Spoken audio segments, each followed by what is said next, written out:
Bienvenidos. Los materiales que tenemos hoy sobre la mesa nos cuentan una historia de una transformación jurídica increíble. Nos vamos a Colombia.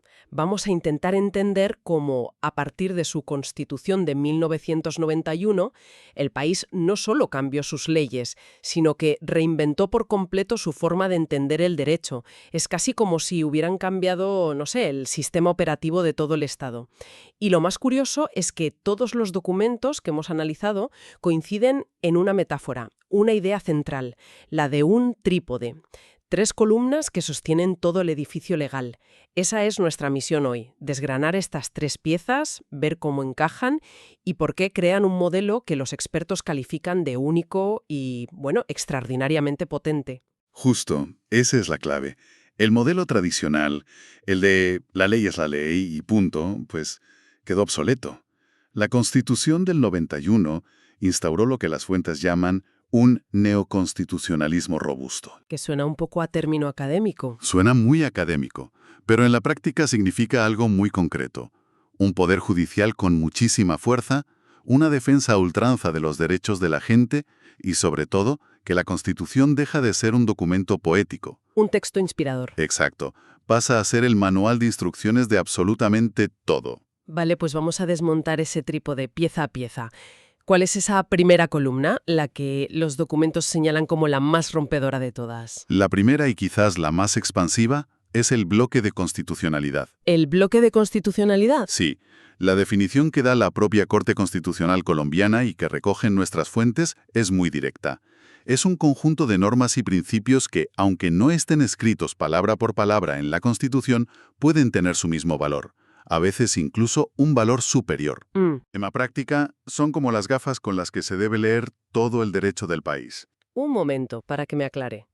¿Me estás diciendo que el libro de reglas oficial es mucho más gordo de lo que pone en la portada? Muchísimo más gordo. ¿Que hay normas con rango de Constitución que no están en la Constitución? Suena un poco a truco de magia, ¿no?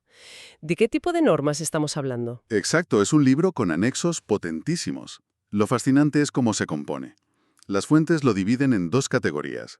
Por un lado, el bloque en sentido estricto, Vale. que son normas con el mismísimo rango de un artículo constitucional. Aquí la artillería pesada son los tratados internacionales de derechos humanos, Ajá. los que no se pueden suspender ni en estados de guerra como dice el artículo 93 de su Constitución. También están las normas de jus cogens, que son... ¿Principios sagrados del derecho internacional, puede ser? Eso es, principios que ningún país puede violar. Y por supuesto, el derecho internacional humanitario, algo vital en el contexto de Colombia. Entendido. Ese sería como el equipo titular de normas, las que juegan en la Champions League junto a la Constitución. Exactamente, una analogía perfecta. Y luego está lo que se conoce como bloque lato sensu, En sentido amplio. o en sentido amplio, sí. Estas son normas que, sin tener ese rango constitucional, son superiores a una ley cualquiera y actúan como una guía obligatoria para los jueces. No las pueden ignorar. ¿Y aquí qué entraría, por ejemplo? Pues aquí encontramos las sentencias de la Corte Interamericana de Derechos Humanos o ciertas leyes orgánicas que organizan la estructura del Estado. Vale, o sea que tenemos el equipo titular, el bloque estricto, y luego un banquillo de lujo, el lato sensu, que aunque no esté en el 11 inicial, los jueces tienen que escucharlo sí o sí para decidir el partido. ¿Voy bien? Es una analogía perfecta. Y esa distinción es clave para entender sus funciones. El bloque no es un adorno teórico, Tiene consecuencias muy reales y poderosas. La primera es una función de validez. Si una ley choca con cualquiera de estas normas, es inconstitucional. Se anula y punto. Directamente. Directamente. La segunda es interpretativa.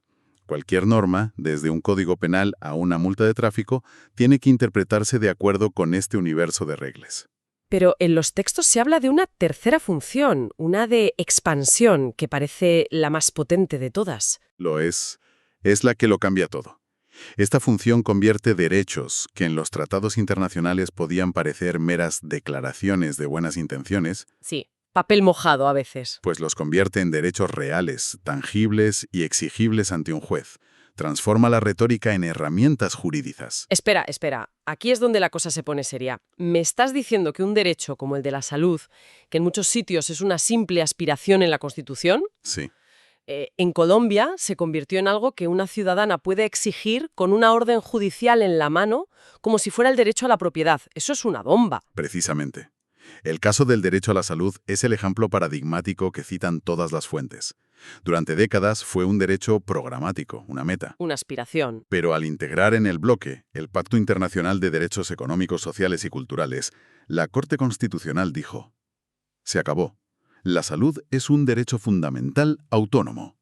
Y eso cambió la vida de la gente. Me lo imagino. De repente, los jueces empezaron a ordenar tratamientos de alto coste, medicamentos que no estaban en el plan básico, cirugías complejas. El derecho pasó del papel a la sala de un hospital. Es brutal el cambio. Y los documentos mencionan más casos, ¿verdad? Claro. Pasa lo mismo con la igualdad de género. La Convención contra la Discriminación de la Mujer, la CEDAW, forma parte del bloque. Ajá. Y esto no solo significa que está prohibido discriminar, significa que el Estado está obligado a tomar medidas activas, acciones afirmativas, para corregir desigualdades históricas. Ya. O en el caso de los niños, la Convención sobre sus Derechos, también en el bloque, establece su interés superior como un principio absoluto. Cualquier decisión de un juez, un alcalde o el Congreso debe poner los derechos del niño por encima de cualquier otra consideración. El bloque, en definitiva, inyectó un catálogo masivo de derechos directamente en la vena del sistema legal. A ver si lo sigo. La primera columna, el bloque, expande el libro de reglas de una forma masiva. Pero un libro de reglas, por muy grande que sea, necesita un intérprete con autoridad. Claro. Y por lo que dicen los textos, aquí es donde entra la segunda columna. Y las cosas se ponen aún más interesantes, con el poder de los jueces, ¿no es así? Totalmente. Si la primera columna fue una revolución de contenido, la segunda es una revolución de método. Piensa que Colombia, como España, viene de la tradición del derecho civil, donde el juez es la boca que pronuncia las palabras de la ley. El que aplica el código y ya está. Eso es. Pero tras 1991 el sistema se vuelve mixto y adopta un elemento clave del common law anglosajón, el precedente judicial vinculante. Un momento, esto del precedente obligatorio me genera una duda. Suena muy a película de abogados de Hollywood. Un poco sí. En un sistema como el nuestro, tradicionalmente de ley escrita, no choca frontalmente con la idea de que el juez debe aplicar el código y punto. ¿No hubo resistencias a este cambio tan radical? Hubo un debate jurídico enorme, y todavía lo hay, pero la Corte Constitucional lo zanjó de forma contundente. Y hay que matizar. No es que cualquier sentencia de cualquier juez se convierta en ley. Vale. Nos referimos a la ratio decidendi. La razón de la decisión, el núcleo. El núcleo, la razón fundamental de la decisión, de las sentencias de las altas cortes, sobre todo de la Corte Constitucional. Cuando esta Corte fija una interpretación, sus decisiones tienen fuerza erga omnes, ¿Qué significa erga omnes? que son obligatorias para todo el mundo. Y cuando dices todo el mundo, ¿a quién te refieres exactamente? ¿Solo a otros jueces de menor categoría? Me refiero a todo el mundo. Es obligatorio para todos los jueces del país, sin excusa, para todas las autoridades administrativas, desde un ministro a un policía local, e incluso para las empresas y los ciudadanos en ciertas relaciones. Vaya. El precedente dejó de ser una fuente auxiliar, una simple recomendación, para convertirse, como dice uno de los textos, en una columna vertebral del sistema. Da coherencia y seguridad. Vale, entiendo la parte de unificar criterios, tiene sentido. Pero los materiales van más allá. Hablan de una función creadora de la jurisprudencia. Eso ya son palabras mayores. Es que lo es. Aquí la Corte Constitucional no solo interpreta la Constitución, sino que a partir de sus principios materializa y desarrolla derechos que no estaban escritos de forma explícita en ninguna ley. En la práctica, ha creado figuras jurídicas completas. O sea, que si la ley no protegía lo suficiente, por ejemplo, a una trabajadora embarazada, la Corte básicamente se inventó una superprotección y la hizo obligatoria para todos. Dicho de forma directa. El tribunal está legislando en la práctica. Sí. La figura de la estabilidad laboral reforzada es el mejor ejemplo. No estaba en el Código Laboral. Ah, ¿no? No. Fue una creación de la Corte para proteger a trabajadores en situación de vulnerabilidad, mujeres embarazadas, personas con discapacidad, enfermos, prohibiendo su despido sin una autorización especial. Lo mismo pasa con el concepto del mínimo vital, la idea de que toda persona tiene derecho a unas condiciones materiales básicas para vivir con dignidad. No está en un artículo, es una construcción jurisprudencial. ¡Qué fuerte! O derechos más recientes como la identidad de género o el derecho al cuidado. Ninguno nació de una ley del Congreso, nacieron de sentencias de la Corte. De acuerdo. Ya tenemos un libro de reglas gigante gracias al bloque y unos árbitros con el poder de crear jugadas nuevas a través del precedente. Eso nos lleva directos a la tercera columna, los principios constitucionales. Los documentos la describen como el alma o la filosofía de juego del sistema, pero ¿son solo ideas inspiradoras o tienen fuerza real para imponerse a una ley? Tienen una fuerza vinculante total. No son poesía jurídica, son normas supremas, con la misma jerarquía que cualquier artículo de la Constitución. Los materiales citan al teórico Robert Alexy, que los define de una forma muy gráfica como mandatos de optimización. Mandatos de optimización. Suena complejo. Pero la idea es sencilla. No son una regla de todo o nada como un prohibido aparcar.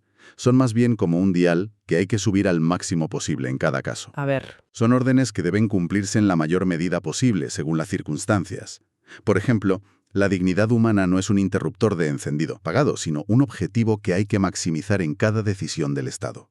Son, como dice uno de los textos, la matriz axiológica, el ADN de valores de todo el sistema. ¿Y en ese ADN cuáles son los principios más importantes que mencionan las fuentes? El primero y fundamental es la dignidad humana, el sol alrededor del cual gira todo lo demás. Luego la igualdad material, que es mucho más que decir todos somos iguales ante la ley. Claro, exige actuar. Exige al Estado actuar para corregir desigualdades de partida. El pluralismo, que reconoce la increíble diversidad del país. El principio de proporcionalidad, que es un freno a cualquier abuso de poder. Y dos, que son muy de la práctica diaria de los abogados. La prevalencia del derecho sustancial sobre las formas. O sea que la justicia del caso importa más que el papeleo. Exacto. Y el principio pro homine, que obliga a que ante varias interpretaciones siempre se elija la que más favorezca a la persona. Entonces, pongámonos en un caso extremo. El Congreso aprueba una ley impecable, en su forma, siguiendo todos los trámites, pero que en el fondo es cruel. Choca frontalmente con el principio de dignidad humana. ¿Un principio, una idea, puede tumbar una ley entera? Sin ninguna duda. Esa es precisamente la función de control de los principios. Una ley puede ser formalmente perfecta, pero materialmente inconstitucional si destroza uno de estos valores. Actúan como el control de calidad último de todo el sistema. Ninguna autoridad, ni el legislador ni el gobierno, puede tomar una decisión que los ignore. Son el marco definitivo. La verdad es que, viéndolo todo junto, el poder que los documentos le atribuyen a la Corte Constitucional es inmenso. Casi da un poco de vértigo pensar que un puñado de jueces puede redefinir derechos fundamentales para millones de personas. Es un poder enorme y es el centro de grandes debates, pero es la consecuencia lógica de este diseño. Vale, lo pillo. Tenemos el bloque de constitucionalidad, la jurisprudencia vinculante y los principios. Hemos visto las tres columnas por separado. Pero la clave de un trípode es que las tres patas trabajen juntas. Exacto. ¿Cómo interactúan en un caso real que llega a un tribunal? Ahí es donde se ve la belleza arquitectónica del sistema. No actúan por separado, se necesitan mutuamente. Imagina a un juez ante un caso complejo. El bloque de constitucionalidad le proporciona el universo de normas y derechos aplicables, el qué. Las reglas del juego. La jurisprudencia le da las instrucciones de uso, le dice cómo se han interpretado y aplicado esas normas antes, el cómo. El manual de instrucciones. Y los principios le dan el propósito, la brújula moral y jurídica para su decisión, el por qué. ¿Y tenemos algún ejemplo claro en los documentos donde se vea esta danza de las tres columnas? Los textos ofrecen varios que son muy claros. Pensemos en el derecho a la consulta previa a las comunidades indígenas antes de autorizar un proyecto minero o petrolero en sus territorios. Es una obligación muy seria en Colombia. Sí. ¿De dónde sale? Pues primero, el bloque aporta la norma clave, el Convenio 169 de la OIT sobre pueblos indígenas. Vale. Segundo, los principios de pluralismo y respeto a la autonomía indígena le dan el fundamento y el sentido. ¿El por qué? Y tercero, la jurisprudencia, a través de sentencias como la famosa SU 123 de 2018, establece las reglas del juego al detalle, cuándo es obligatoria, cómo debe hacerse, qué pasa si no se hace bien. La sinergia de los tres crea una regla potentísima. O volvamos al ejemplo de la estabilidad laboral reforzada. El bloque A aporta los convenios de la OIT sobre protección al trabajador. ¿El qué? Los principios de dignidad y solidaridad social le dan el soporte de valores. Y como no había una ley clara, la jurisprudencia de la Corte crea la figura y la desarrolla, estableciendo un fuero de protección que va mucho más allá de la ley. Es la combinación perfecta. O sea que, para ponerlo en términos sencillos, El gran titular que se extrae de estas fuentes es que los jueces en Colombia no son solo árbitros que aplican las reglas, No, no. son jugadores activos que pueden, hasta cierto punto, reescribir el libro de jugadas sobre la marcha para proteger a los ciudadanos. Es un cambio de poder radical. Exacto. El derecho colombiano contemporáneo es un caso de libro de neoconstitucionalismo. Es un sistema dinámico, muy garantista y fuertemente judicializado, donde la Constitución, expandida por el bloque e interpretada por los jueces, lo irradia absolutamente todo. La interacción constante de estas tres columnas crea un sistema vivo que expande derechos y controla el poder. Para cualquier jurista que trabaje hoy, este trípode es, como concluye uno de los textos, la llave maestra para entender el Estado de Derecho del siglo XXI. Y esto nos deja con una reflexión final, una pregunta que flota sobre todo el material. Este modelo muestra un sistema donde los jueces, armados con principios y tratados, tienen un poder inmenso para interpretar y, de facto, crear derecho. Esto plantea una tensión inevitable que va más allá de Colombia y define a muchos estados modernos. Y la pregunta es, en un sistema tan dinámico y judicializado, ¿dónde se traza la línea entre la protección vital de los derechos fundamentales y la soberanía democrática del legislador que fue elegido por el pueblo? No es una pregunta con respuesta fácil, y es el gran debate que sigue abierto.